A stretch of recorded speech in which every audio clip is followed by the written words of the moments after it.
Hello student, class 10th में जो हमारा लेसन चल रहा है उसका जो आगे का टॉपिक है वो है बड़े पैमाने पर उत्पादन और उपभोग। अब देखिए, अमेरिका में सुधार की गति तेज हो रही थी। यह हम पहले ही देख चुके हैं कि अमेरिका जो है काफी बड़ी शक्ति होकर उभरा था सामने, कि युद्ध में अमेरिका की अर्थव्यवस्था को इतना फायदा पहुंचा था, बहुत ज्यादा फायदा पहुंचा। सभी लोग अमेरिका से कर्जा लेने लगे थे।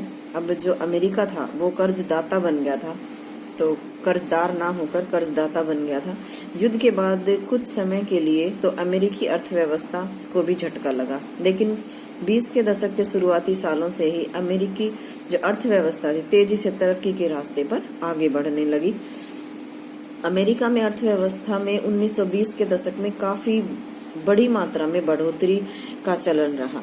इसका प्रचलन तो 19वीं शताब्दी के से ही शुरू हो चुका था, परंतु 1920 के दशक में आते आते अमेरिका विश्व का प्रमुख औद्योगिक उत्पादक देश बन गया था। कार निर्माता हेनरी फोर्ड, इसने एक बहुत ही बड़ा उदाहरण देकर इसमें बताया है। कार निर्माता हेनरी फोर्ड नाम का एक व्यक्ति था। वो एक शिकागो के बुचड़खाने में गए। बुचड़खाना क्या होता है? जानवरों को जहाँ काटा जाता है वहाँ वो बुचड़खाना बोला जाता है। और उन्होंने देखा कि वहाँ की जो काम करने का ढंग था वहाँ के लोगों का अलग था। वहाँ के जो वर्कर थे उनको, मान लीजिए बूचड़खाना था तो जानवर काटे जाते थे, तो उसमें किसी एक व्यक्ति को काटने का काम दिया गया, किसी दूसरे को सफाई का काम दिया गया, तीसरे को पैकिंग का काम दिया गया, चौथे को मान लीजिए गाड़ी में भरकर कहीं ले जाने का काम दिया गया। तो ये जो काम होते थे ये उन व्यक्तियों के साथ ही बंध गए। जो व्यक्ति काटता था वो पूरी साल ही काटता था, और जो पैकिंग करता था वो पूरी साल ही पैकिंग करता था। तो ऐसे क्या हुआ कि इन व्यक्तियों का जो एक्सपीरियंस था वो ज्यादा हो गया और काम जल्दी जल्दी होने लगा। लेकिन ये जो हेनरी था, इसकी जो कंपनी थी उसमें ऐसा सिस्टम नहीं था। तो इसने अपनी कंपनी में जाकर ऐसा ही सिस्टम लागू कर दिया कि मशीन का कोई टायर, गाड़ी का कोई टायर बना रहा है तो एक व्यक्ति को ही ये काम सौंप दिया गया कि भाई तू टायर ही बनाएगा।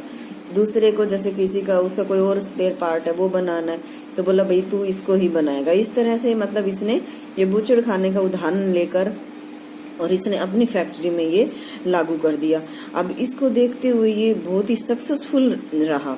इसमें एक तो काम जल्दी जल्दी होने लग गया। तो जब इसने देखा, हेनरी ने देखा कि भाई ये तो बहुत ही मुनाफे की चीज है, तो क्यों नहीं इसके काम डबल कर दिया जाए।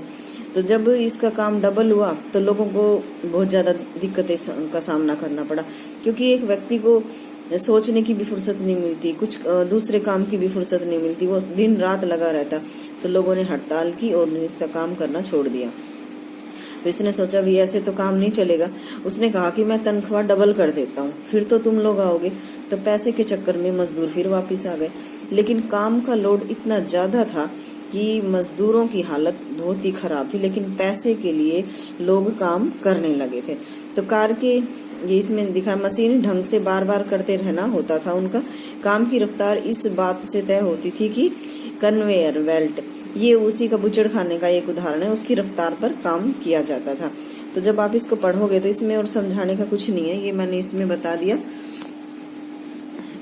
इसके बाद में जो है, शुरुआत में फोर्ड फैक्ट्री के मजदूरों को असेंबली लाइन पर पैदा होने वाली थकान झेलने में काफी मुश्किलों का सामना करना पड़ रहा था, क्योंकि वे उसकी रफ्तार को किसी भी तरह नियंत्रित नहीं कर सकते थे। बहुत ज्यादा रफ्तार से काम करते थे तो वो इसको कंट्रोल नहीं कर पाए। बहुत सारे मजदूरों ने काम छोड़ दिया। इस चुनौती से निपटने के लिए फोर्ड ने हताश होकर जनवरी 1914 के वेतन को डबल कर दिया, $5 प्रति दिन का कर दिया। साथ ही उन्होंने कारखानों में ट्रेड यूनियन गतिविधियां थी उसके ऊपर पाबंदी लगा दी कि कोई भी ग्रुप में काम नहीं करेगा, कोई भी ग्रुप नहीं बनाएगा, क्योंकि ग्रुप बनाते हैं तो जरूरी बात है वो अपनी मांगे रखते हैं। तो इसलिए उन्होंने ग्रुप बनाने से मना कर दिया। हेनरी फोर्ड द्वारा असेंबली लाइन की रफ्तार को बढ़ाकर वेतन भी बढ़ा और इससे लाभ भी उसको मिलने लगा। अब उसने मजदूरों पर काम का बोझ लगातार, उसके मजदूर जो थे उसके काम का बोझ जो था वो लगातार बढ़ता चला गया।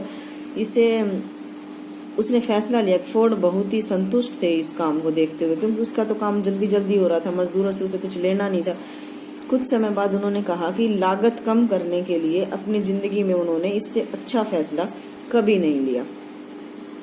तो ये उसका एक उदाहरण दिया गया है। फोर्ड द्वारा अपनाई गई उत्पादन पद्धति को जल्दी ही पूरे अमेरिका में अपनाया गया कि सबने देखा कि भाई ये तो बहुत ही अच्छा काम है, तो एक के बाद एक कंपनियां इसको अपनाती चली गई।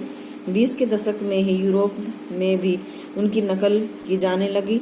बृहत उत्पादक पद्धति ने इंजीनियरिंग आधारित चीजों की लागत और कीमत में भी कमी ला दी। अधिक मजदूरी प्राप्त करने का परिणाम यह निकला कि अब बहुत सारे श्रमिक लोग भी कार जैसी टिकाऊ चीजों को आसानी से खरीद पाने में सक्षम हो गए। इसके साथ ही बहुत सारे लोग fridge, washing machine, radio, telephone जो था ये सब कुछ खरीदने लगे। ये सारी चीजें किस्तों पर वो खरीदने लगे। किस्त सिस्टम का पता है, हर महीने मतलब ब्याज के समेत में किस्त भरी जाती है, ये एक सिस्टम होता है। इसके बाद में आप इसको पढ़ लोगे, ये बाकी इसमें कुछ नहीं है। फिर अगला जो आपका एक टॉपिक आता है वो आता है महामंदी।